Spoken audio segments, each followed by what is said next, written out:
qu'on poursuivre ce soir l'étude de l'époque néolithique. L'époque néolithique, et comme son nom l'indique, signifie de la nouvelle pierre. Cette période qui va donc de 8000 avant Jésus-Christ à environ, disons 9000 peut-être, ça c'est très arbitraire bien sûr, jusqu'à 4000 avant Jésus-Christ, et traditionnellement la frontière entre la paléontologie, c'est-à-dire la préhistoire si vous voulez, et l'archéologie. C'est là qu'on abandonne la paléontologie pour entrer justement dans l'archéologie proprement dite.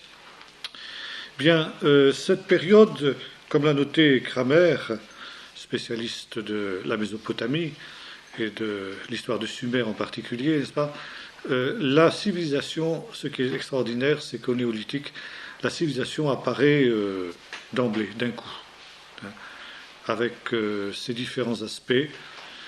Il a d'ailleurs montré comment déjà, aux aurores de l'humanité, on trouve toutes les données finalement de la civilisation moderne. Comme disait l'Ecclésiaste, il n'y a rien de nouveau sous le soleil.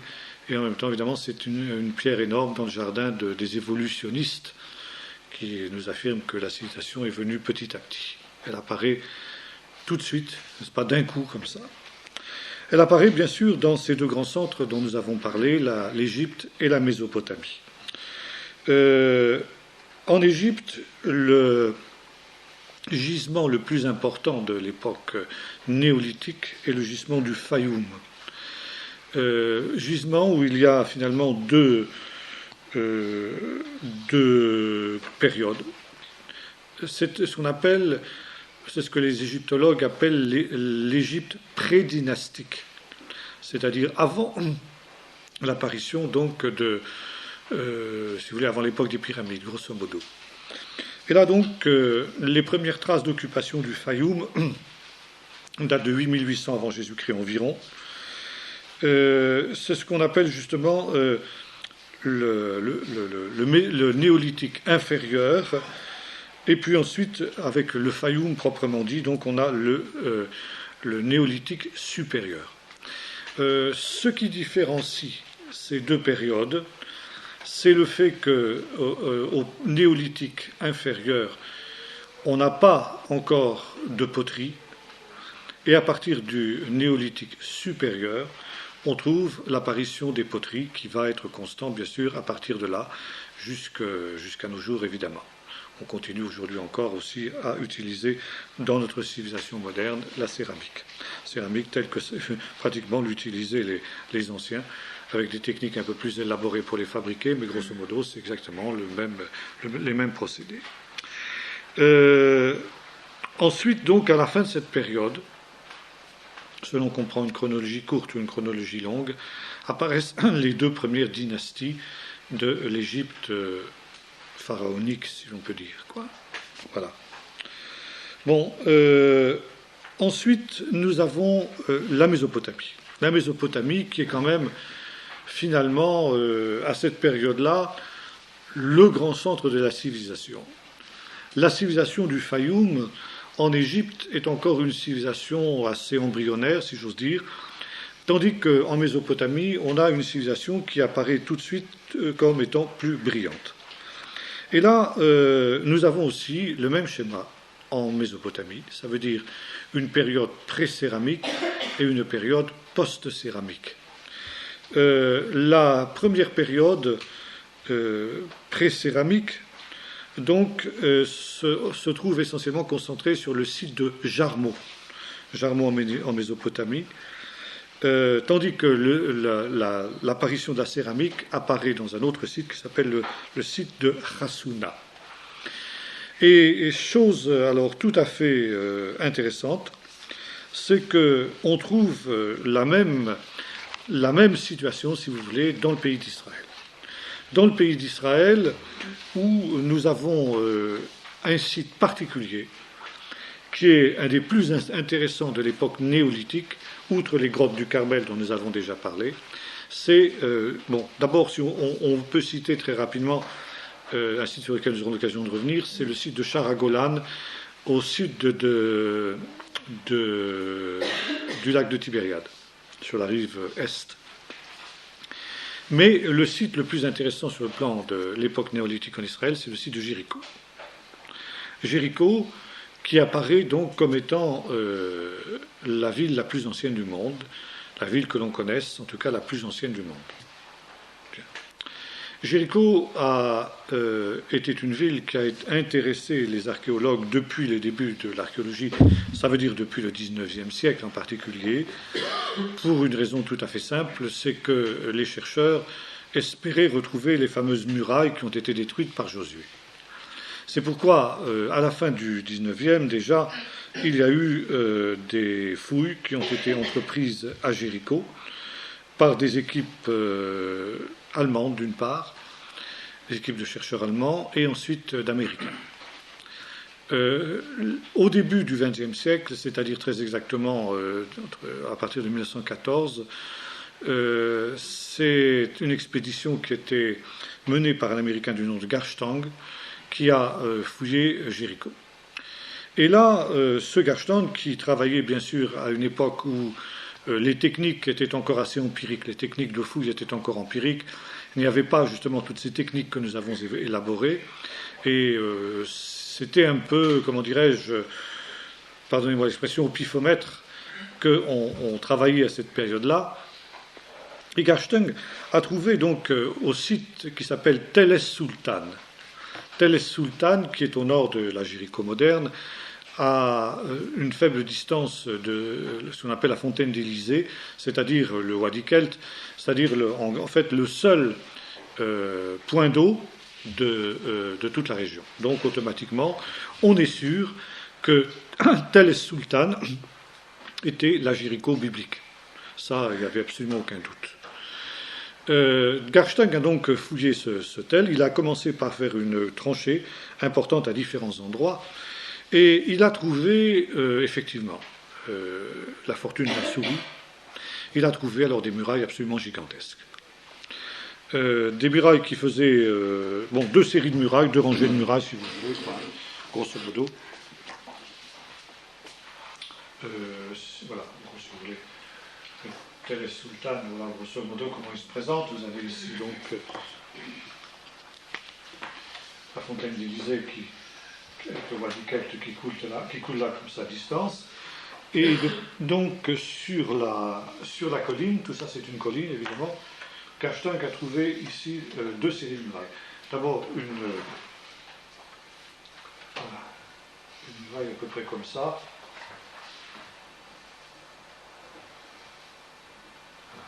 Et puis ici, une deuxième rangée de murailles qui protégeait la première et qui était finalement moins importante, moins épaisse.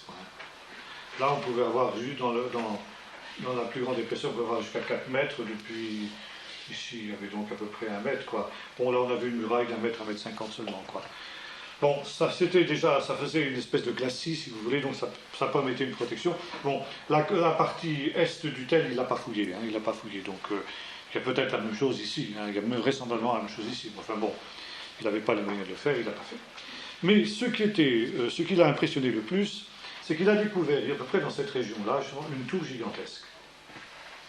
Une tour qui faisait encore, quand elle a été entièrement dégagée, faisait à peu près 10-12 mètres de haut, avec un escalier en colimaçon qui montait donc à l'intérieur de la tour, qui a pu être dégagé, et où Garstang a trouvé, alors ça débouchait sur le sommet de la tour. La tour fait un diamètre de 8 mètres. Elle est circulaire, et si je n'ai pas fait bien circulaire, ça fait 8 mètres. 8 mètres de largeur, à la base. Donc c'est formidable, c'est absolument impressionnant. Alors donc, les défenseurs ont été tués à leur poste. On a retrouvé dans l'escalier en colimaçon des squelettes des défenseurs avec des armes qui ont été tués sur place. Miracle, Garstang était ravi, c'est les murailles de Josué. Voilà. Pouvons-nous rêver? Plus bel exemple de murailles de Josué, des confirmations de la Bible. Et dans les livres anciens, les livres d'archéologie anciens, du début du siècle, de la première moitié du siècle, vous trouvez les murailles de Jéricho, vous trouvez la Bible à livret de Matson, par exemple, il fait grand cas justement des fouilles de Garstein.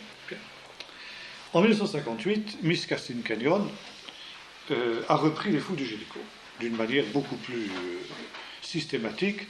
Bon, on était après la découverte de la stratigraphie et on était aussi après la découverte de la datation séquentielle par les poteries, dont Miskassin Canyon d'ailleurs était la promotrice. Et alors là, évidemment, il a fallu déchanter. Il a fallu déchanter parce qu'on s'est rendu compte que ce brave Garstein s'était un peu trompé. Oh, un poil, hein, rien du tout, hein. Vous allez voir.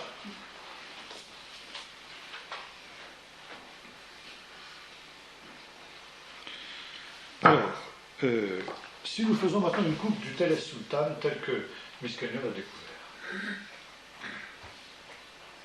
La Terre Vierge, et là, elle a découvert 9 couches.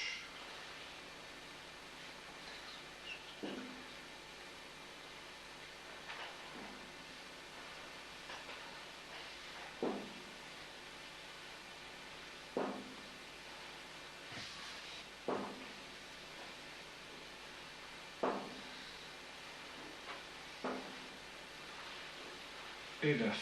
Voilà. Bon. Alors, bien sûr, on numérote, vous vous souvenez, de haut en bas.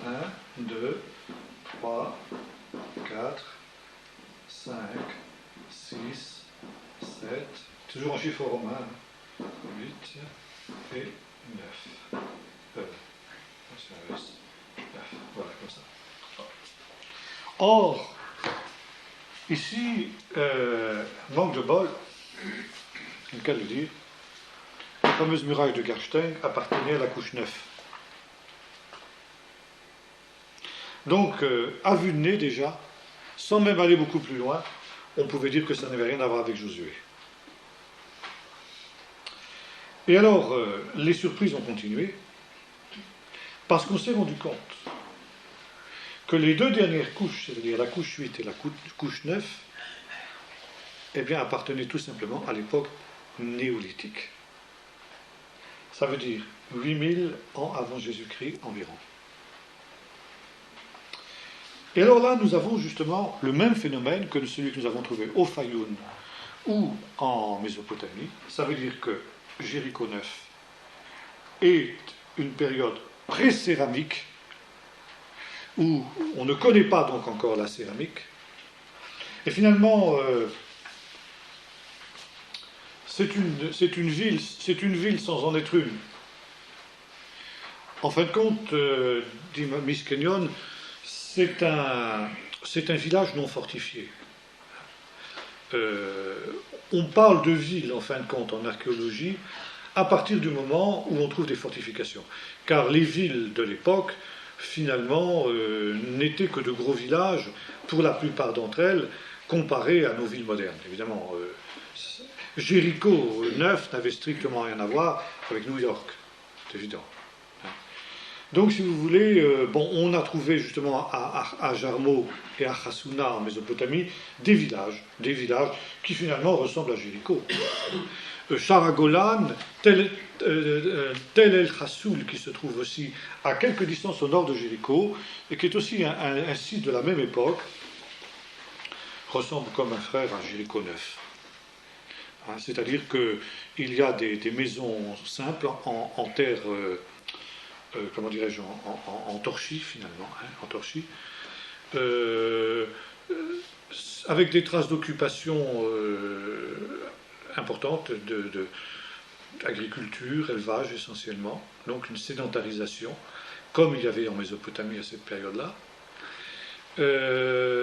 Les morts que nous avons vus, qui sont enterrés sous le sol des maisons, ça veut dire qu'il ne faut pas qu'ils soient trop dépaysés, dans l'au-delà, donc ils restaient dans leur maison, si j'ose dire, et puis donc au bout d'un an, on les déterrait, on leur remodelait le visage comme on a vu la dernière fois, avec de la terre, et on les réenterrait, en attendant, bien entendu, que la divinité souffle un souffle de vie dans leur bouche. On le voit dans le livre de la Genèse. Et très intéressant aussi de noter que dans tous ces lieux, Sharagolan, Tel El Khassoul et Jéricho, on trouve des petites statuettes en pierre, en pierre d'une espèce de triade qui serait une triade divine, le père, la mère et l'enfant. Hein. C'était certainement les divinités de ces gens-là. Bon, on n'en sait pas plus, évidemment, dans la mesure ici où nous sommes bien avant l'invention d'écriture. Donc nous n'avons, de cette époque-là, strictement aucun texte écrit. On est réduit, évidemment, à des suppositions, notamment, justement, en faisant le rapprochement avec les textes bibliques. Donc ici, Jéricho 9. Jéricho 9, 8000 ans avant Jésus-Christ, pas de murailles et pas de poterie. Tout change quand on arrive à Jéricho 8. Jéricho 8, 6500 avant Jésus-Christ environ. Et là, justement, on trouve de la poterie. Une poterie primitive, une poterie assez grossière, une poterie qui est faite à la main. Ça veut dire qu'à cette époque-là, on n'a pas encore inventé le tour du potier. Contrairement à ce qu'on pourrait croire, ça viendra assez vite. Mais il faudra quand même attendre l'époque du bronze ancien pour qu'on commence à utiliser des tours grossiers qui vont donc aller en s'améliorant. Donc les poteries de l'époque chalcolithique sont particulièrement grossières. Mais c'est déjà la poterie. C'est déjà la poterie, ça veut dire la pratique de la terre cuite. On sait pétrir la terre cuite, on sait la cuire, et on sait donc l'utiliser pour les besoins domestiques. Bon. On sait aussi utiliser des vases de pierre. Avant, déjà, à Jéricho 8, on utilise des vases de pierre. Ça veut dire que on creuse des pierres et on leur donne une forme de récipient. Des récipients plus ou moins grossiers ou plus ou moins élaborés. Déjà, d'ailleurs, aussi, à cette période-là, on commence à voir des choses aussi assez particulières. J'en ai par exemple ici, voilà. Voilà ce que ça nous donne, des vases de pierre, et ici les vases de terre cuite. Bon. Alors, remarquez qu'il y a déjà des décorations avec de la peinture rouge. Les traces de peinture sont très nettement visibles sur les poteries de cette période-là, les poteries de Jéricho en particulier. Alors donc, Miskelion a redaté les fameuses murailles de Garsteng, justement, de Jéricho 8. Ça veut dire de la Jéricho néolithique, de Jéricho 6500 avant Jésus-Christ. Alors voyez-vous, Garsteng s'est trompé d'un petit chouïa, de rien du tout, 5000 ans seulement, c'est pas grave, rien. Bon. Alors c'est pour vous dire que déjà l'archéologie, ça montre à quel point les problèmes de datation, comme on a vu ça, la datation en archéologie, c'est le problème numéro un. On peut faire des erreurs énormes comme ça. Bien sûr, maintenant on affine, donc ici on arrive à des choses à peu près certaines. Maintenant, il y a un autre problème aussi en ce qui concerne Jéricho. Bon, c'est qu'à cette période-là aussi, bon, un autre détail avant de passer ce problème-là, c'est le fait que maintenant on ne prend plus la peine de déterrer les morts et de remodeler leur visage comme on l'a vu tout à l'heure. Mais on se contente de placer dans le logis des statues des ancêtres où finalement les traits du dessin sont reconstitués, mais comment dirais-je, sans pour autant que le crâne soit à l'intérieur, quoi. On trouve aussi la fameuse triade, mais alors la triade qui est aussi symbolisée, c'est, si vous voulez, des espèces de petites statuettes qui font à peu près 15-20 cm, quoi, et qui voilà, sont à peu près comme ça, quoi. Hein. Voilà. Bon, ça représente un personnage assis, si vous voulez, grosso modo. Bon, très schématiquement, quoi. Il faut beaucoup d'imagination pour se le représenter. Enfin bon, c'est certain que les moyens techniques pour faire des statuettes à cette époque-là étaient certainement assez sommaires, et que finalement, vu la grande demande qu'il y avait de ces petites statuettes, amulettes, qui avaient évidemment un pouvoir apotropique vraisemblablement pour ceux qui les utilisaient, ça veut dire qui portaient chance, quoi, qui portaient bonheur, c'était l'idée. Et alors justement, on les fabriquait à la chaîne, quoi. Pour les fabriquer à la chaîne, on ne pouvait pas se permettre évidemment vu le prix du beurre à cette période-là, on ne pouvait pas se permettre de faire des choses très sophistiquées. Et alors, c'est le point de départ de ce que la Bible appellera les téraphim. Ça veut dire justement des petites statuettes qui, alors évidemment, vont évoluer avec le temps et qui, avec le temps, seront beaucoup plus sophistiquées que ne sont ces statuettes de Jéricho. Mais finalement, c'est la même tradition qui remonte aux aurores de l'humanité, qui va se poursuivre jusqu'à la fin du premier temple. On en trouve par exemple à Jérusalem de l'époque de Jérémie, les fouilles de la cité de David, on en trouve à l'appel de ces petites statuettes-là, n'est-ce pas? Et c'était notamment pour les femmes en relation avec le culte de la fécondité. Et on pense justement aussi que la fameuse triade, le père, la mère et l'enfant, a à voir avec un culte de la fécondité. Bon, on sait qu'à cette période-là, la mortalité infantile était considérable et qu'il fallait donc avoir de nombreux enfants pour pouvoir en voir survivre quelques-uns. Et les femmes en particulier mettaient leur point d'honneur à avoir le plus d'enfants possible, et le culte de la fécondité qui va se dérouler dans tout le Moyen-Orient à cette période-là était essentiellement un culte féminin. Le culte ensuite d'Achéra, Astarté, si vous voulez, l'Astarté biblique, le culte de la reine du ciel dont il est question dans le livre du prophète Ézéchiel, etc., ont à voir avec ces cultes de la fécondité. Donc particulièrement prisés des femmes. On sait par exemple que Rachel, la femme de Jacob, va voler les téraphim de son père parce que justement elle est stérile. Et elle espère, en volant ainsi ces idoles domestiques en quelque sorte, eh bien, qu'elle va être guérie de sa stérilité, ce qui sera le cas d'ailleurs. Mais aussi le Midrash dit que si elle est morte en donnant le jour à Benjamin, c'est entre autres choses parce qu'elle avait volé les téraphim de son père et qu'ainsi elle avait pratiqué un acte d'idolâtrie que le Seigneur avait sanctionné. Quoi qu'il en soit, donc voilà l'origine de ces fameux téraphim. Bon. Maintenant, en ce qui concerne la Jéricho biblique, enfin la Jéricho, je veux dire néolithique plus exactement, il y a un problème qui se pose, c'est ici, il y a quelque chose qui se passe. Entre la Jéricho 9 et la Jéricho 8, il y a quelque chose qui se passe. La Jéricho 9 était une Jéricho paisible, dans laquelle il n'y avait strictement aucune fortification, donc les gens ne se sentaient pas menacés. Par contre, les gens de Jéricho 9 se sentent tellement menacés, eux au contraire, qu'ils construisent des fortifications absolument gigantesques. Qu'est-ce qui s'est passé, justement, pour qu'il y ait un changement comme ça, sur un millénaire et demi? Est-ce que les conditions de vie se sont dégradées? Eh bien, justement, oui. Oui, répondent les archéologues. Il y a eu une période, au contraire, de grande instabilité. Alors, là, nous sommes obligés d'avoir recours à la Bible pour essayer de voir à quels événements historiques ces choses peuvent se référer.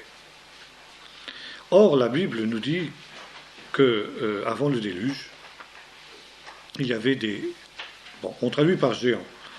La Bible nous dit des néphilim sur la terre, littéralement des êtres déchus, qui donc ont fait en quelque sorte qu'il y ait une corruption, une anarchie généralisée du genre humain, et qui a entraîné donc le déluge, ainsi que la Bible nous le rapporte. Alors justement, on a des fortifications gigantesques, telles que celles qu'on trouve à Jéricho, pourraient être effectivement le fait de géants. Seulement, on sait une chose, c'est que les gens de Jéricho de cette période-là, on les connaît. On les connaît par les squelettes qu'on a trouvés dans la fameuse tour de Gashting. Bon, ces gens-là n'étaient pas particulièrement gigantesques, ils étaient même plus petits que le français moyen actuel, si vous voulez. Par contre, on peut se demander, et c'est la question que pose Galiadine, contre qui les gens de la Jéricho 8 ont-ils éprouvé le besoin de se défendre, et pour se défendre contre qui ont-ils construit ces fortifications absolument gigantesques? Là, justement, effectivement, cela peut avoir à faire avec l'épisode des géants, ou des néphilim plus exactement, dont nous parle la Bible.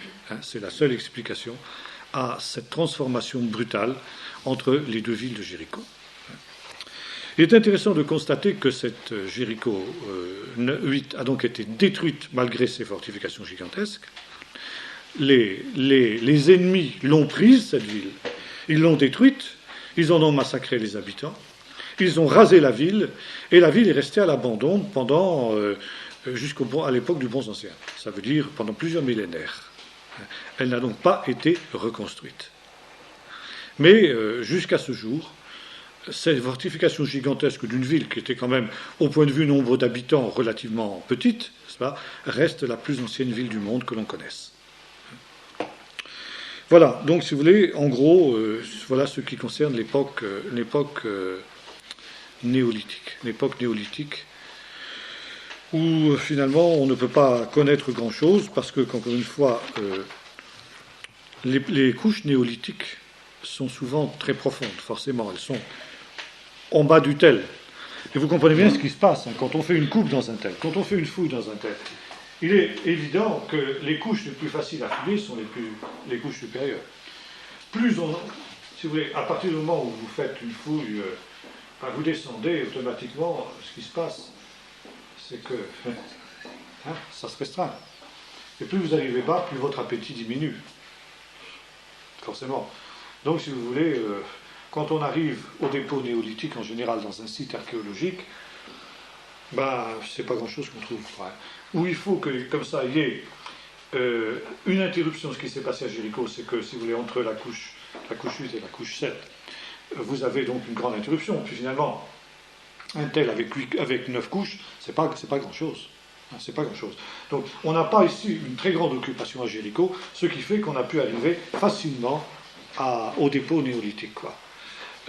Par exemple, on a la même chose dans d'autres sites, mais c'est beaucoup plus difficile. On a l'autre site dont j'ai parlé, justement, qui est le site néolithique classique, qui est le site d'El Adjoul, donc en Transjordanie, si vous voulez.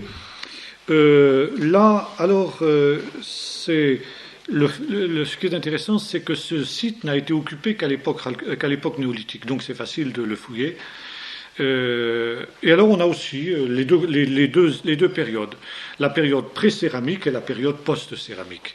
Là, il semblerait qu'à cette période, dans tout le Moyen-Orient, il y ait eu une révolution importante, justement, qui a été la découverte et l'expansion de la céramique partout dans le Moyen-Orient en même temps, aussi bien en Mésopotamie qu'en Égypte, et aussi bien en Eretz Israël.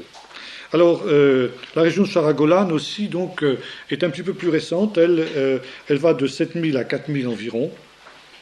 Et là aussi, on a le même phénomène, pré-céramique et post-céramique.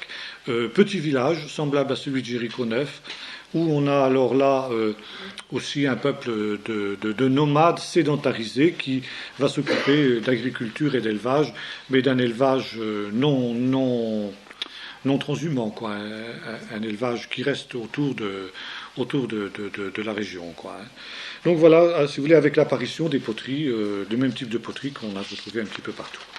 Bon, est-ce que vous avez des questions à poser là-dessus sur l'époque néolithique? C'est l'époque de nos menhirs. Non, nos menhirs datent de l'époque chalcolithique. Ils sont plus récents, nos menhirs. Alors, tu vas me dire, est-ce que les menhirs ont à voir avec les géants? C'est ça que tu posais la question. Il y a quelque chose. Alors là, justement, il y a quelque chose de tout à fait intéressant que j'aimerais bien voir avec le brave. Il faudrait qu'on reprenne contact avec celui qui s'occupe de ces questions-là. C'est que les amis palégaux, enfin toute l'équipe là, qui s'occupe de l'Arche de Noé, sont persuadés qu'il y a des animaux qui ont échappé au déluge. Et alors comment ça, justement, il devait me l'expliquer, et ça, je n'ai pas eu de précision. C'était en son temps, justement, c'était Anna qui avait était petite encore, un jour à l'école du dimanche, elle avait attiré l'attention de ma femme là-dessus. Le Seigneur dit à Noé, quand il sort de l'arche, tu pourras manger de tous les animaux que j'ai créés, aussi bien les animaux qui étaient dans l'arche que ceux qui n'étaient pas dans l'arche. Un texte comme ça, et qui ne nous avait jamais frappé. Et Anna était la première à le soulever en son temps. Et ça nous avait posé une colle, c'est une vraie colle, parce que c'est vrai, ça laissait supposer qu'un certain nombre d'animaux avaient échappé au déluge. Alors ça, ils ont trouvé la solution. Mais ça, je ne l'ai pas encore. Il faudrait que je reprenne contact avec eux pour savoir. Peut-être que justement, ils auront envoyé les documents aux amis de Carré là-dessus. Mais sinon, il faudra qu'on le sache exactement. Alors, il semblerait aussi, bon, l'affaire des géants, c'est une affaire antédiluvienne. Hein. Mais il nous est dit, par exemple, dans le livre du Deutéronome, que Og, roi de Bashan, était le dernier descendant de la race des géants. Est-ce qu'il pourrait y avoir aussi des hommes qui, en dehors de Noé, et notamment des géants, auraient échappé au déluge? On entend parler aussi dans le livre de Josué des géants, etc., qui étaient dans le pays de Canaan, tout ça. Est-ce que c'était d'autres races de géants? Bon, voilà, question quoi. Question. Dernier descendant de la race des géants. Bon, ça fera poser la question aux amis là-bas ce qu'ils en pensent. Là, j'ai pas de réponse pour le moment. Que c'est pas un déluge universel. Pardon? Ce qui inclurait que c'était pas un déluge universel. Si, et pourtant certains auraient pu échapper dans certaines conditions, d'après ce que j'ai compris. Si, ils croient à l'universalité du déluge, mais certains auraient pu échapper quand même. Alors ça, je leur ai posé la question, mais on n'avait pas le temps. Il dit, je vous expliquerai plus tard. Il disait donc on devait le recontacter à ce sujet-là. Il y aurait eu d'autres arches peut-être ou... C'est ça qui compte. Non, je pense pas. Je sais pas. Les régions moins frappées. Comment? Les régions montagneuses et tout ça. Moins frappées par les... Peut-être, c'est pas. Enfin, on verra. Là, on est à des spéculations. Ils ont trouvé la solution, donc c'est pas la peine d'essayer de spéculer. Eux, ils savent, ils nous diront. Autre question? Est-ce que, par rapport à tout ce qu'on enseigne, pierre taillée, pierre polie, comment on peut expliquer ça alors? Pour ce qui est de la paléontologie. Oui, voilà, puis, parce qu'en fait, on enseigne partout paléolithique, pierre taillée, néolithique, pierre polie, après l'âge des métaux, voilà. Oui. Bon, mais ça, je crois que là, les amis créationnistes nous disent que c'est des problèmes de date. Il y a pas une théorie intéressante à Eliezer. Vas-y. C'est une théorie. Oui, c'est une théorie, oui. Mais parce qu'ils reprennent aussi le fait que la civilisation est arrivée brusquement. Oui. Donc tout de suite, les outils ont existé. Et donc, en fait, pour le genre humain, il n'y a pas eu de passage à la pierre. Voilà. Or, il pensait qu'à côté de l'homme, il y aurait eu une espèce de singe mal dégrossi, oui. qui aurait il développe tout un chapitre là-dessus. Oui. Avec des passages. Oui, mais justement, le singe mal dégrossi, justement, ne fabrique pas d'outils. Mais justement, lui, c'est ce qu'il dit. Il dit que c'est. Non, c'est une théorie, c'est une théorie. Mais alors, il faudrait que je reprenne exactement son bouquin. Là, il explique que ça a été une sorte d'animal, mais sur. Comment dire. Pas un homme, entre les deux. Oui, mais alors ça, c'est déjà une concession à l'évolution. Je serais plutôt d'accord avec le gars là le biogénéticien là, qui faisait des études sur le pelage de la souris, qui lui pensait plutôt que c'était des hommes dégénérés. Alors ça serait plus conforme justement aussi avec le texte. Les néphilim, c'est ça que ça laisse supposer. Néphilim, des êtres déchus, des êtres dégénérés. Et maintenant, il y a une autre explication qui est beaucoup plus simple, c'est que finalement, il y a encore des gens qui vivent à ce niveau-là aujourd'hui. Les aborigènes d'Australie, certaines tribus encore primitives il n'y a pas si longtemps en Afrique, etc. Par conséquent, c'était des gens des contemporains. Il y avait pardon. C'est du Perroto. Il suffit de prendre quelques-uns de nous, les mettre sur une île, et les laisser vivre, et dans quelques centaines d'années, automatiquement le savoir qu'on a, on ne peut pas le reproduire. Oui. Le savoir, de l'époque qu'on a, et automatiquement, tu as une dégénérescence au niveau. Tout à fait. Et alors, donc, si tu veux. D'ailleurs, à l'époque néolithique, c'est très intéressant parce que tu as ça. Tu as certains grands centres de civilisation, et puis à côté de ça, tu as des gens qui vivent dans les cavernes, comme justement les grottes du Carmel et toutes ces choses-là, où là tu retrouves même ça jusqu'à aujourd'hui. Il y a encore des gens qui vivaient dans les années 60, dans les grottes d'Hébron, aussi dans des conditions à peu près, des bédouins qui vivaient dans des conditions extrêmement rudimentaires. Et comme Lot retourne après la destruction de Sodome, venant d'une civilisation très raffinée, ils retournent habiter dans des grottes. Hein. Je crois que c'est pas... Le problème, c'est qu'on veut faire... on veut mettre ça en séquence, quoi. Parce qu'il y a un présupposé évolutionniste. Ouais. Alors que ces civilisations sont finalement contemporaines. Contemporaines. Oui, je ne sais pas, mais... Alors, l'histoire du déluge, il n'y a plus de traces de vie, à part ceux qui sont rentrés dans l'arche. Écoute, je ne vais pas te répondre là-dessus, parce que... Ils ne m'ont pas donné la réponse, donc je ne peux pas te dire. Non, justement, le peu qu'ils vous ont dit, ils vont laisser croire un peu qu'il y a peut-être des gens qui ont survécu à ça.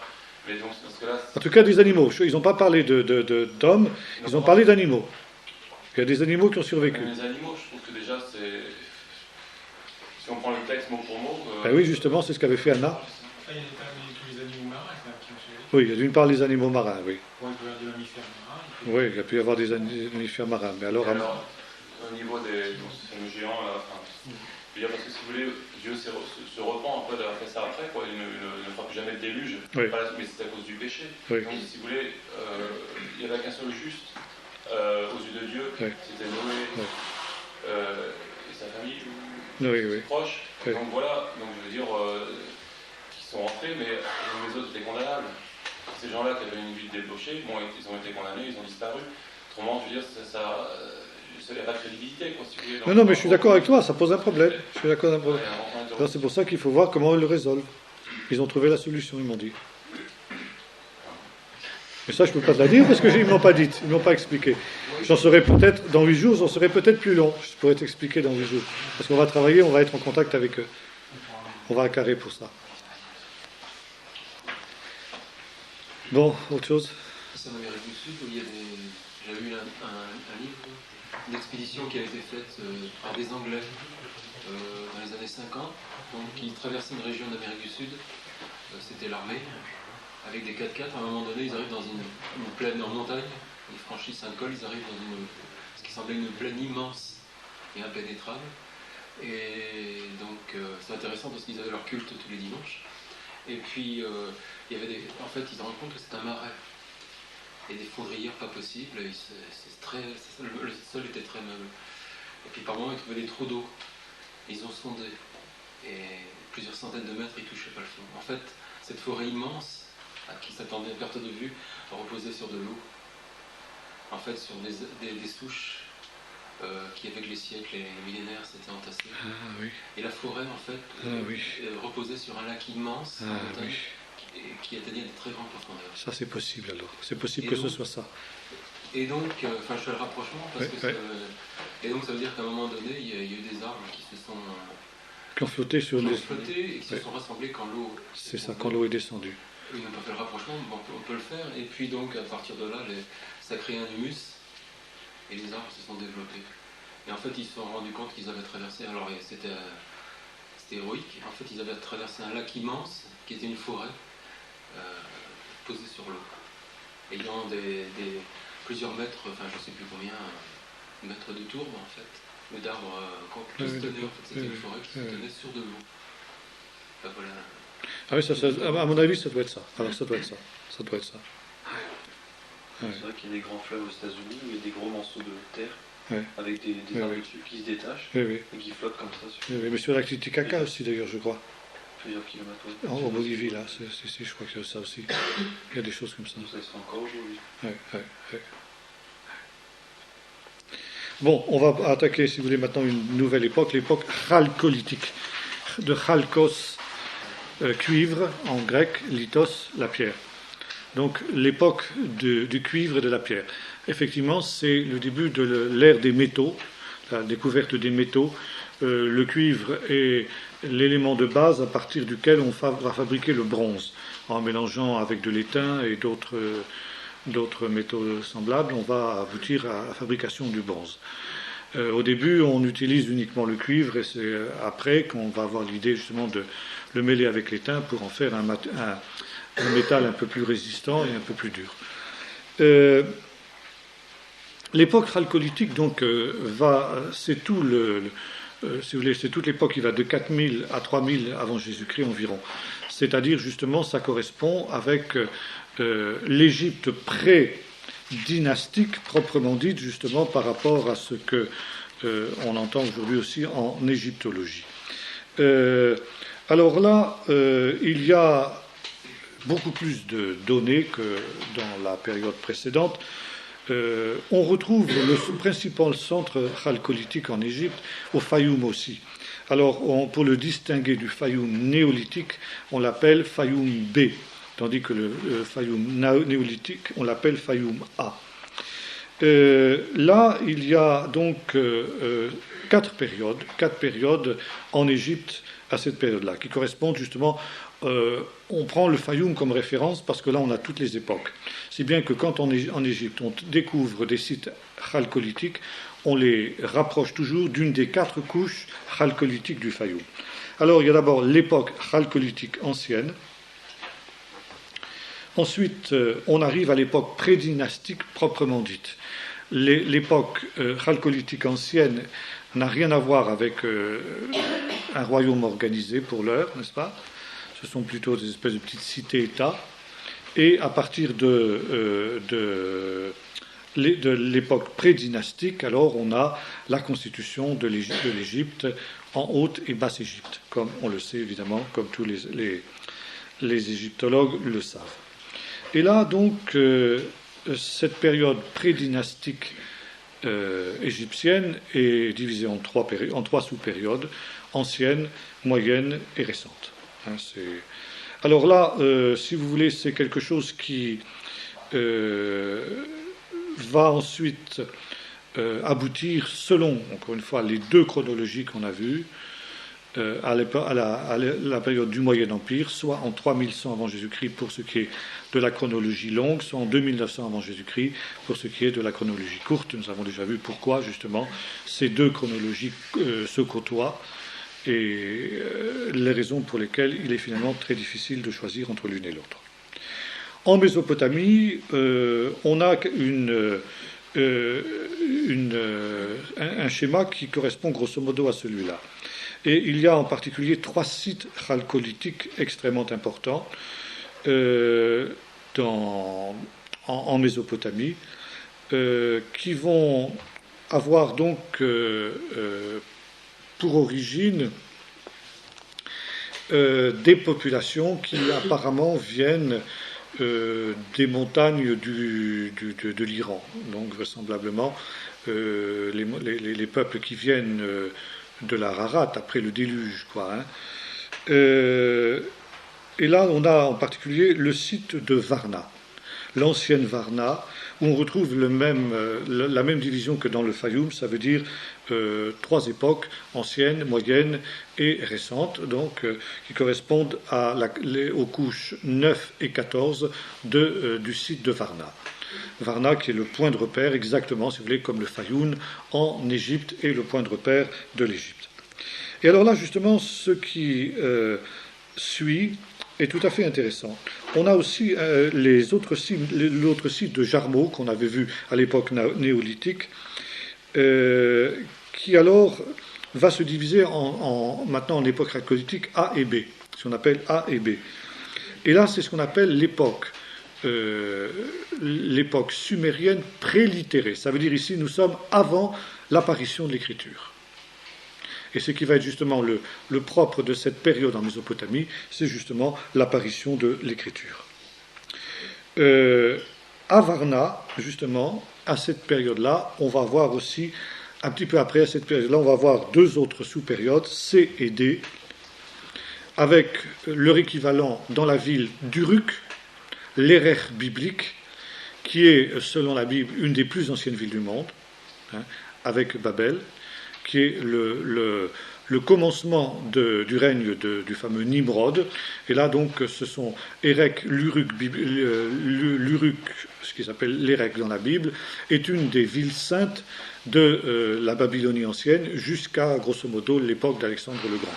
Donc, c'est une ville qui a une très haute antiquité, et ça, les archéologues ont reconnu cette très très haute antiquité.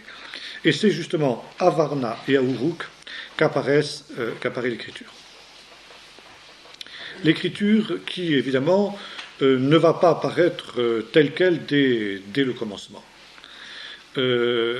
L'écriture apparaît dans cette région-là pour des échanges, semble-t-il, commerciaux, pour une espèce de troc qui se fait. Et cette écriture se fait au travers de pictogrammes, ça veut dire de représentation des objets que l'on veut désigner par ce moyen-là. Par exemple, une vache, un mouton, c'est, si vous voulez, quelque chose de réaliste. Mais déjà, si vous voulez, va naître ici ce qui sera le principe de l'écriture de Mésopotamie. Si vous voulez, c'est le principe de l'écriture cunéiforme, un petit peu, si vous voulez, le principe des charades. Alors, si vous voulez, à partir de mots simples, on va composer des mots plus complexes. Par exemple, vous connaissez la fameuse charade qu'on trouve dans Astérix, quand les gladiateurs ont décidé de ne plus se battre. La clé, alors on va vous dessiner une clé, de l'eau, et puis un pâtre, quoi. Et puis évidemment, ça vous donne le nom de Cléopâtre. Bon, c'est le principe, si vous voulez, de l'écriture cunéiforme, de l'écriture sumérienne. C'est-à-dire une écriture syllabique, et si vous voulez, chaque signe va représenter une syllabe. Et alors, à partir de ce moment-là, donc, on va composer des mots de cette manière-là. C'est comme ça que naît l'écriture ancienne, donc dans cette région-là. Ce sera aussi, semble-t-il, le principe de l'écriture égyptienne qui, elle, va naître plus tard, donc au début du bronze récent, c'est-à-dire à partir de la période pharaonique proprement dite. Et là, le hiéroglyphe, finalement, c'est le même principe. C'est un principe aussi de mots simples qui sont agglutinés de la même manière. Et alors que justement l'écriture mésopotamienne va évoluer si vous voulez, elle va devenir beaucoup plus abstraite. Ça veut dire qu'au lieu on va passer du pictogramme au signe. Un mot qui est apporté par les deux fleuves que sont le Tigre et l'Euphrate, et à partir desquels on va donc faire des briques cuites. Tandis qu'en Égypte, on va construire avec des pierres taillées. En Mésopotamie, on construit avec des briques cuites. Voir par exemple le texte biblique de la tour de Babel. Et alors justement, l'écriture mésopotamienne va évoluer dans ce sens que la brique cuite, la brique d'abord crue, va servir de matériau d'écriture, car il nous faut justement un matériau d'écriture. Au début, en Égypte, on taille dans la pierre, au ciseau avec un burin. On comprend que écrire un roman de 600 pages par ce moyen-là, c'est peut-être pas l'idéal. Écrire sur de la brique crue, sur de l'argile molle, c'est déjà plus facile. Et par exemple, Cramer a retrouvé les plus anciens travaux d'écoliers qui ont été effectués dans les écoles qu'il y avait en Mésopotamie, qui étaient des écoles déjà très évoluées, des écoles de scribes. C'est amusant, c'est savoureux, il y a les histoires d'enfants qui faisaient l'école buissonnière, des parents qui vont tirer les oreilles du maître qui a puni l'enfant, enfin, tout ce qu'on trouve dans la civilisation moderne, c'est amusant, on voit que l'homme est resté le même depuis les origines jusqu'à nos jours, quoi. On retrouve exactement alors l'enfant qui travaille mal, qui ramène un carnet de notes mauvais à son père, et son père le punit, etc. Enfin, il y a tout ça, quoi. C'est amusant. Alors, comment se faisaient les travaux d'écolier? Ben justement, l'écolier arrivait le matin avec son ardoise, comme on avait les ardoises, mais c'est une brique d'argile molle, quoi. Alors, comment est-ce qu'on écrit là-dessus? Ben, avec un poinçon, c'est-à-dire une espèce de stylet en bois ou en ivoire pour ceux qui sont riches, ça peut arriver. Et alors qui forme, si vous voulez, qui est pointu, qui forme à peu près quelque chose comme ça. Voilà. Alors vous avez, si vous voulez la coupe de l'affaire, voilà, ça vous donne, je ne sais pas très bien pour dessiner ça, mais ça vous donne comme ça, quoi, ça vous fait ça, quoi. Voilà. Alors, qu'est-ce qu'on fait? On pique dans l'argile molle, et ça vous dessine ça. Voilà. Vous avez ici un signe à peu près comme ça. Alors, si vous voulez, le pictogramme qui, au début, vous représentez, moi je ne suis pas une tête de bœuf comme ça, quoi, hein. Maintenant, si vous voulez, la tête de bœuf, on va représenter par exemple 2 cornes par 2 poinçons. Ça voudra dire un bœuf. Hein.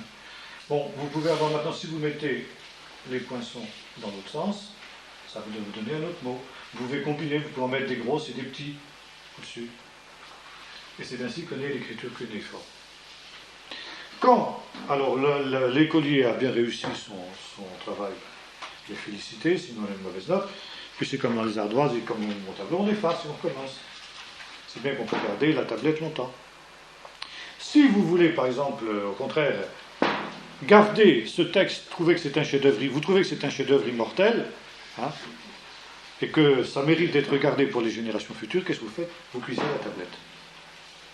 Et quand la tablette est cuite, le texte est fixé pour l'éternité. C'est ce qu'ont découvert les premiers archéologues qui étaient en poste en Mésopotamie, puisque ça a commencé là-bas l'archéologie en 19e siècle.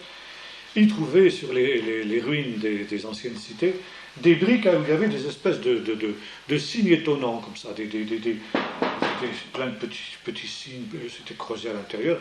Et les premiers archéologues, Paul-Émile Botta et l'autre, on ne comprenait pas ce que ça signifiait. C'est au bout d'un temps qu'on s'est rendu compte que c'était une écriture. Alors évidemment, il y a eu tout le problème du déchiffrement de l'écriture cunéiforme, ça n'a pas été un petit travail. Aujourd'hui, on sait lire ce type de littérature. Bon, il ne faut pas être le premier venu, hein, il faut connaître, il y a des milliers de signes. Hein. C'est pas aussi simple que l'alphabet. Pour pouvoir lire un texte simple, il faut connaître à peu près 3-4 000 signes. Donc les assyriologues qui s'amusent à déchiffrer ces choses-là, bon, vous voyez ce que ça représente, et vous voyez le travail de bénédictin que ça a représenté pour être capable de déchiffrer ces tablettes cunéiformes qui ont été utilisées en Mésopotamie jusqu'aux conquêtes d'Alexandre, grosso modo, quoi. Hein. On est passé à une écriture autre. Hein. Mais jusqu'à cette période-là, c'était ce type d'écriture qu'on utilisait, quoi. Alors bon, ça c'est donc une écriture qui naît à cette période chalcolithique, donc notamment dans la ville d'Uruk et dans la ville de Varna. Bon. Alors, entre ces deux grandes pôles de civilisation, il y a, nous avons vu, la terre d'Israël. Alors, la terre d'Israël, elle, est évidemment beaucoup plus pauvre au point de vue richesse intellectuelle, si j'ose dire, civilisationnelle, parce que c'est un peuple évidemment beaucoup plus petit, qui se trouve dispersé sur son sol. Et là, nous avons la poursuite justement de ce qui s'est passé à l'époque néolithique. Et par exemple, le site de Chassoul est encore utilisé à l'époque chalcolithique. L'époque chalcolithique en Israël, et si je réponds à ta question tout à l'heure, est surtout marquée par les civilisations mégalithiques. Mégalithes qu'on trouve essentiellement sur le Golan, en Transjordanie, la région du Gilad, et aussi les montagnes de Cisjordanie, c'est-à-dire essentiellement les montagnes de Samarie et de Judée. À un degré moins, il faut le dire, que sur le Golan. La plus grande concentration justement de mégalithes que l'on trouve à cette période, c'est essentiellement sur le Golan, sans qu'on sache trop pourquoi d'ailleurs. Bon, ces mégalithes sont en tout point semblables à ceux qu'on trouve sur nos côtes, par exemple, et qu'on trouve sur toutes les côtes de l'Atlantique. Donc depuis, vous le savez, le cap Finistère en Espagne, jusqu'en Norvège, en passant par les îles britanniques, l'Irlande, la Scandinavie, etc. Quoi, hein. Ces mégalithes constituent des énigmes aussi jusqu'à nos jours. On sait que c'était évidemment des tombeaux, pour ce qui est des dolmens en tout cas. Les menhirs devaient avoir un sens aussi lié à un certain culte des morts. Enfin, les cultes de ces gens-là devaient avoir certainement avec le culte des ancêtres, des divinités disparues, qui étaient certainement divinisées. Les ancêtres divinisés, ce qui est le point de départ de la polygamie. Alors justement, est-ce qu'il faudrait voir, à l'époque chalcolithique, le développement de la polygamie, du paganisme tel qu'on le trouvera aux époques plus récentes, et contre lesquels, évidemment, la Bible va s'insurger, qui vont être généralisés chez pratiquement tous les peuples du monde après le déluge. Bon, ça c'est une thèse, c'est une théorie, évidemment.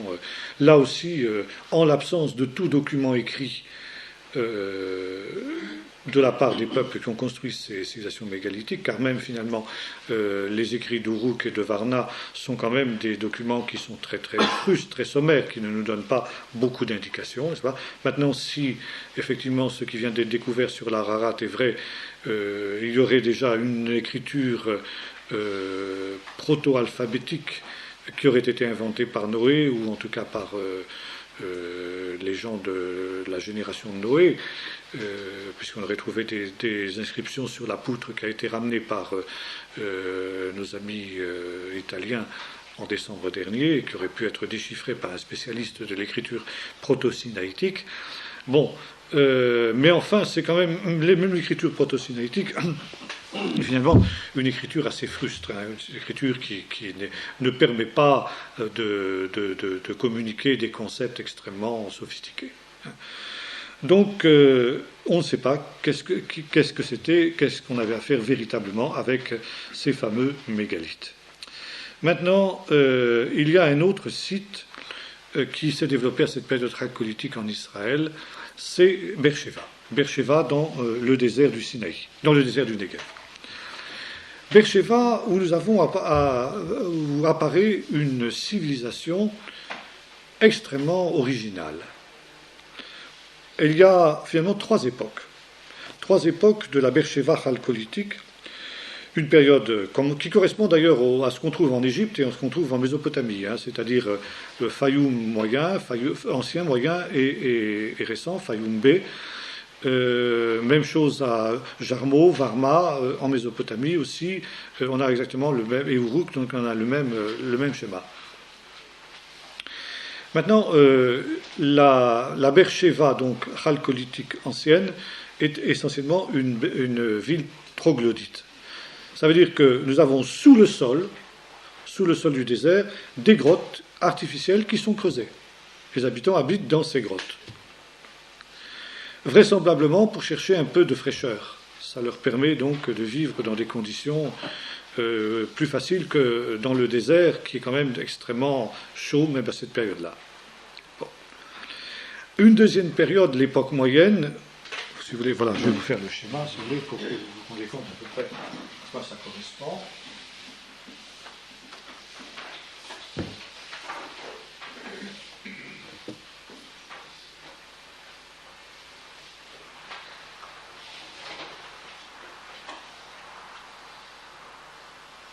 Voilà, ça continue comme ça.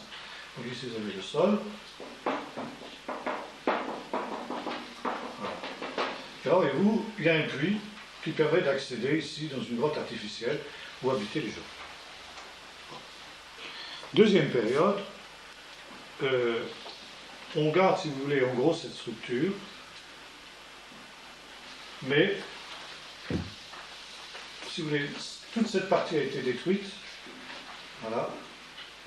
Et ici, on a une poutre centrale qui soutient un toit.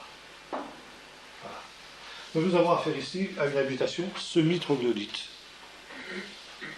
Et puis enfin, troisième période récente, où les gens remontent à la surface, ils comprennent finalement que ce type n'est pas tellement intéressant, et ils construisent des maisons classiques, si j'ose dire, quoi. Voilà. Maintenant, ces gens sont des pasteurs qui se sont sédentarisés, qui éventuellement peuvent pratiquer une semi-transhumance a priori. Mais ce qui est typique de cette civilisation de Beersheva, c'est que ce sont des chasseurs.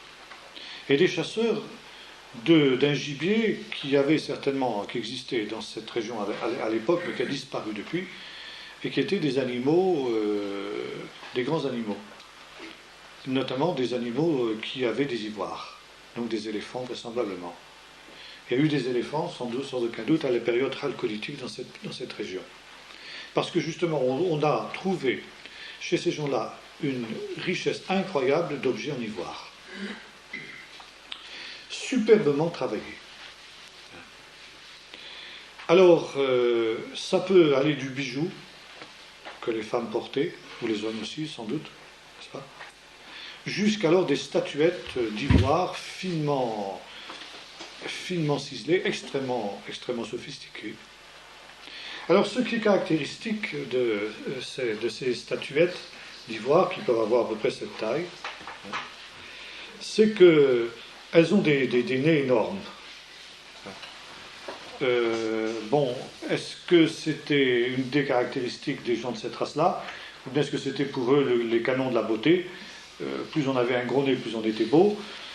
C'est possible, on ne sait pas. La beauté, c'est quelque chose d'assez subjectif, en fin de compte, n'est-ce pas? Et là, en tout cas, on constate que toutes ces statuettes ont des pifs énormes. D'ailleurs, il y a des vases de pierre aussi de cette période-là, où on voit, qui sont en forme aussi de tête d'être humain. Et alors, le nez, c'est très intéressant, l'énorme nez sert à prendre le récipient, quoi, sert dans ce récipient. Bon, tu te souviens, on a vu au musée à Jérusalem. Alors, ce qui est très intéressant aussi, c'est que ces êtres-là, par exemple, vous avez ici une tête, et vous avez ici, dans l'ivoire, des trous. Vous avez ici le nez qui est arrondi en général, les yeux comme ça, bon. Et puis alors, vous avez ici des trous. Comment? Qu'est-ce qu'il y a? Qu'est-ce que tu dis? C'est quoi? Non, c'était des trous où vraisemblablement, c'était à l'endroit des cheveux et à l'endroit de la barbe. Ou alors, où on mettait des poils, des vrais poils, certainement. Et la statuette avait des cheveux et une vraie barbe. Alors, vous avez aussi une autre forme de statuette, des statuettes féminines à ce moment-là, creuses, et notamment, alors la tête est creuse, et ça communique avec les seins de la statue. C'était une déesse de la fécondité, on mettait du lait vraisemblablement dans la tête, et ça sortait par les seins. Bon, c'était un culte de la fécondité vraisemblablement, et ces statuettes ont continué à exister pendant toute cette période-là, donc à partir de cette grande quantité d'ivoire dont ces gens-là disposaient. Bon. Maintenant, ces gens-là aussi avaient un type de poterie tout à fait intéressant. Ils avaient d'une part des poteries de pierre, des cratères. Des cratères, ça veut dire, si vous voulez, des cratères en pierre qui avaient cette forme, grosso modo. Voilà. Avec ici, voilà, un pied, ou même pas, simplement comme ça, avec des pieds qui faisaient. Voilà. Alors, qui servaient donc de récipient pour boire. Vous en aviez d'autres qui avaient cette forme. Voilà, comme ça. Donc, qui étaient posés dans la terre, qui étaient fichés en terre, comme ça, ou bien mis sur un support en métal, peut-être, comme ça, comme faisaient les Romains. Aussi, ils avaient leur... Bon, vous avez des vases de pierre aussi qui ressemblent à ceux qu'on a à l'époque néolithique, mais qui sont beaucoup plus sophistiqués. Et puis alors, on a des vases de terre cuite. Des vases de terre cuite. Et notamment, justement, ce qui est très intéressant, une poterie tout à fait particulière, qui on appelle le vase en forme d'oiseau. Voilà comment ça se présente.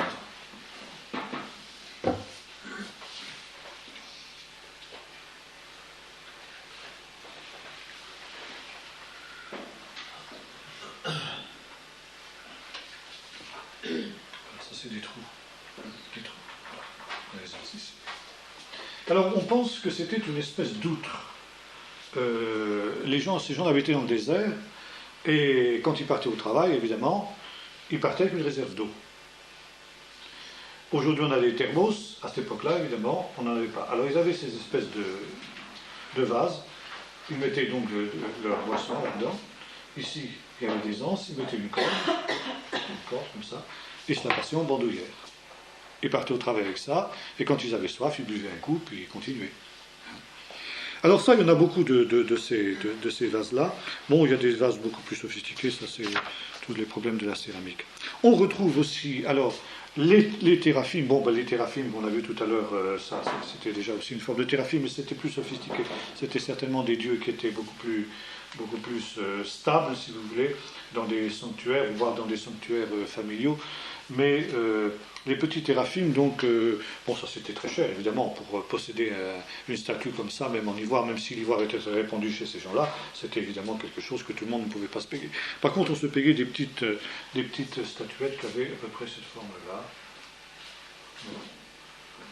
On a une déesse de la fécondité aussi à cette période-là, qui alors ressemble un petit peu à la dame d'Elche. Je ne sais pas si vous avez vu ça en Espagne. Alors c'est une personne énorme, hein. Elle a à peu près comme ça, une tête à peu près comme ça, un pif évidemment énorme, ça c'est évident, c'est obligatoire, ça fait partie de... Et puis alors, elle ressemble à peu près au bibendum de Michelin, quoi, si vous voulez. Et puis alors elle a voilà, à peu près 2 jambes comme ça, et puis 2 bras, bon, enfin, voilà. Hein. On ne peut pas dire que ce soit la Miss Univers de l'époque. Hein, mais enfin, bon, c'était une déesse certainement qui avait aussi une certaine surface à cette période-là. Maintenant, les objets de cuivre... les objets de cuivre...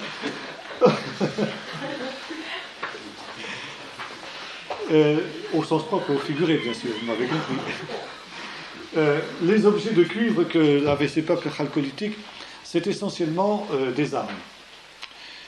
Les armes, à ce moment-là, n'étaient pas tellement sophistiquées non plus.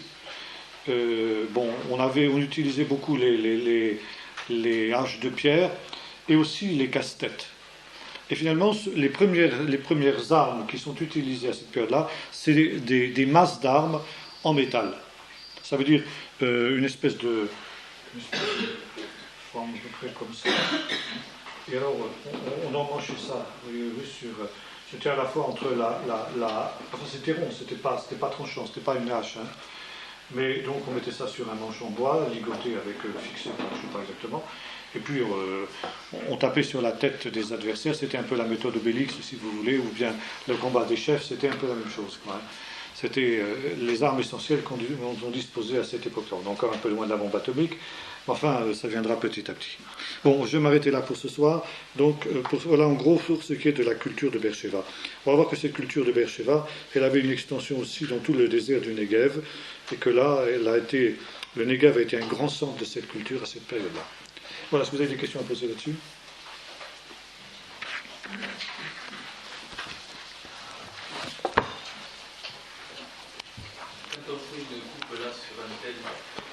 On a d'origine chrétienne ou musulmane, il y a une différence d'interprétation, ça ne joue pas du tout. Parce que, par exemple, le musulman essaye de justifier des choses par rapport au Coran. L'archéologie musulmane n'a jamais été très très développée. Les musulmans ne sont pas tellement intéressés à l'archéologie. Ils le font un peu maintenant, mais justement pour réécrire l'archéologie selon leur... mais ils ne sont pas des chercheurs, ils sont des gens qui essayent de réinterpréter les résultats. Non, là, de toute façon, là, il n'y a pas grand-chose à dire hein, sur le plan historique, mis à part ce que je dis par rapport à la Bible, parce que la Bible est le document le plus ancien que l'on ait, qui nous donne des lumières sur cette période-là, c'est tout. On ne peut pas faire l'économie de la Bible, parce que c'est le seul document qu'on ait. Le Coran, de toute façon, est écrit bien après, et le Coran, par rapport à toutes ces périodes-là, se réfère à la Bible, et il ne donne pas tellement d'indications sur ces périodes. Non, la Bible est le seul document ancien précis sur cette période néolithique et chalcolithique, quoi, préhistorique, si on peut se dire. Comment ? Il n'y a pas vraiment de chercheurs Ah non, du côté musulman, non. Ça se trouve dans beaucoup de pays musulmans, Syrie, Iran, Irak, c'est les autres qui font... Oui, oh. C'est-à-dire que les archéologues, oui, il y en a quelques-uns. Les archéologues de ces pays-là sont des archéologues qui ont été formés dans les universités européennes et qui, quand même, ont pris beaucoup de champ par rapport à l'islam, quoi. Donc, qui ont les méthodes, qui suivent en gros ce qui se dit en Occident, quoi. Puis c'est beaucoup d'Européens qui vont faire des... C'est beaucoup d'Européens, oui. Oui. Par exemple, à Gaza, tout ça, c'est des missions archéologiques françaises qui vont fouiller là-bas. À l'art, tout ça, maintenant, c'est des fouilles qui sont poursuivies par les Français, quoi. Vu les liens privilégiés qu'on a avec ces gens-là. Bon, on en reste là pour ce soir.